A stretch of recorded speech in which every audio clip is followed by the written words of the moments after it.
गौवा राजा जी, मारी मारी के घुमा पूरा गौवा राजा जी, मारी मारी के घुमा पूरा गौवा राजा जी। अरे गाना था पवन भैया के साथ कि धनी हो सब धन तहरे नु बाटे, धनी हो सब धन तहरे नु बाटे, कि तारा राजा जी के दिलवा टूट जाए। ना ना ठीक है, बहुत बहुत बढ़िया। अगला भी एक गाना था जो बहुत मार्केट में हिट किया था, वो बताइए। हाँ, अभी फिलहाल गाना भैया के साथ चलता कि अरे के कल सटल बाटी कुली बस 2 मिनट 2 मिनट 2 मिनट।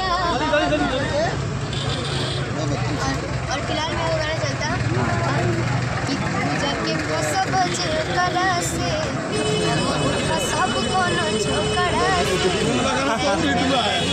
देखिए तो ये शिवानी जी हैं जो कि आज नावनहर में मिली हैं और किस तरीके से आवाज़ों की जादगर हैं, और यहाँ काफ़ी संख्या में लोग यहाँ जुटे हुए हैं इनके दर्शक।